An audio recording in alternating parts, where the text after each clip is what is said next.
nina mikwano gyange bangi abakola ku bakadde era ne babawa ssente nnyingi. Waliyo abakola livini, waliwo abakola ng'okolayo olunaku, mulala n'agendayo ekiro. Naye wali weebuuzizaako nti essente ezo abakadde abo bazifuna batya? Kati kyekyo kye twogerako kye bayita long term care. Long term care kitegeeza nti bakulabirire paka long term nga bakuwa care eyo. Naye eyo care oteekeddwa okuba nga wagisasulira ng'okyali mulamu nga tonatuuka mu kiseera ekyo. Kati ebeera insurance omuntu gy'afuna ng'akyali mulamu. Naye insurance yeesasula etya omuntu oyo? Singa omuntu eyagula insurance atuuka mu condition nga takyasobola kuperforminga 2 out of 6 activities of daily living for 90 days. Kitegeeza otuuse mu mbeera nga tokyasobola kweriisa, tokyasobola kwenaaza, kwetwala manju, kweyambaza, kwetwala ku kitanda, kwetwala kweriisa ziri 6 nga tokyasobola kukola 2 ku ezo, wayiseewo ennaku 9 oba emyezi 3 ng'oli mu mbeera eyo. Insurance gye wagula mu long term care ekigikakatako okusasula.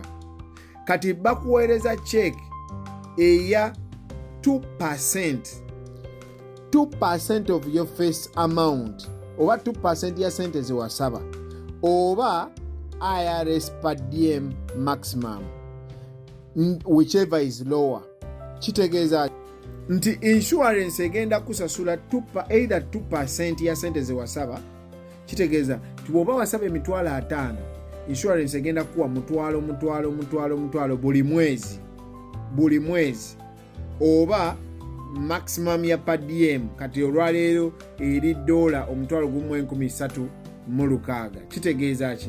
Kitegeeza nti bw'oba ng'ofunye ekizibu ekyo nga weetaaga insurance ekusasule, insurance nga wafuna kakadde tugeze 2% gyandibadde $200, naye olwa IRS per diem maximum eri $360. Kitegeeza bagenda kuwa gumu 2,600, 12,600, gumu 2,600 buli mwezi okutuuka ssente ze wasaba lweziggwayo.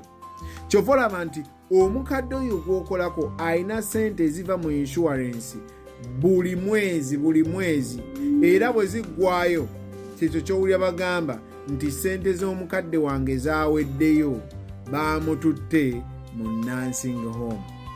Question yange eri nti gwe bw'onootuuka mu kiseera ekyo nga kyalimu olwaleero n'olwala bw'otyo, onooba ne ssente z'onoowa kapalaga naawe akkoleko?